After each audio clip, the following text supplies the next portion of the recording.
So కవిత ఇప్పుడు party పెడతాను అనుకుంటున్నాను. ఏమైతుంది మరి పెడితే? ఉమ్. ఏం కాదు. ఆమె రేవంత్ రెడ్డి గారు ఇద్దరు కలిసి బయటికి పోయి పార్టీ పెట్టుకోమని. సో మీ ఇందాక ఒక స్టేట్మెంట్ ఇచ్చారు, రేవంత్ రెడ్డి కవిత కలిసి వ్యాపారం చేసిరని. అవును సో స్టిల్ గోయింగ్ వ్యాపారం అది. బ్రదర్, ఇవాళ కూడా ఉన్నది బ్రదర్. ఇవాళ ఆయన డైరెక్షన్ లేకుండానే ఉత్తరం రాసిందా? సో రేవంత్ రెడ్డి లేఖ రాయించారు. 1000%. ఏంది ఏం కోణం ఉంది ఇందులో అసలు? పాలేరు ఎమ్మెల్యే ఉండదు, పాలేరు మాజీ ఎమ్మెల్యే కందాల ఉపేందర్ రెడ్డి. కందాల ఉపేందర్ రెడ్డి అల్లుడు అంటే బిడ్డ భర్త ఎవరు అంటే సృజని సృజన్. సృజని సృజన్ ఎవరంటే జైపాల్ రెడ్డి వాళ్ళన్న కొడుకు.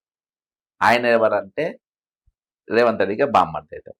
ఈమె ఇంట్రెస్ట్ నడిపే సమయంలో ఆయన వాళ్ళ కంపెనీకి ఇంట్రెస్ట్ తీసుకునేది ఈమె దగ్గర డబ్బులు.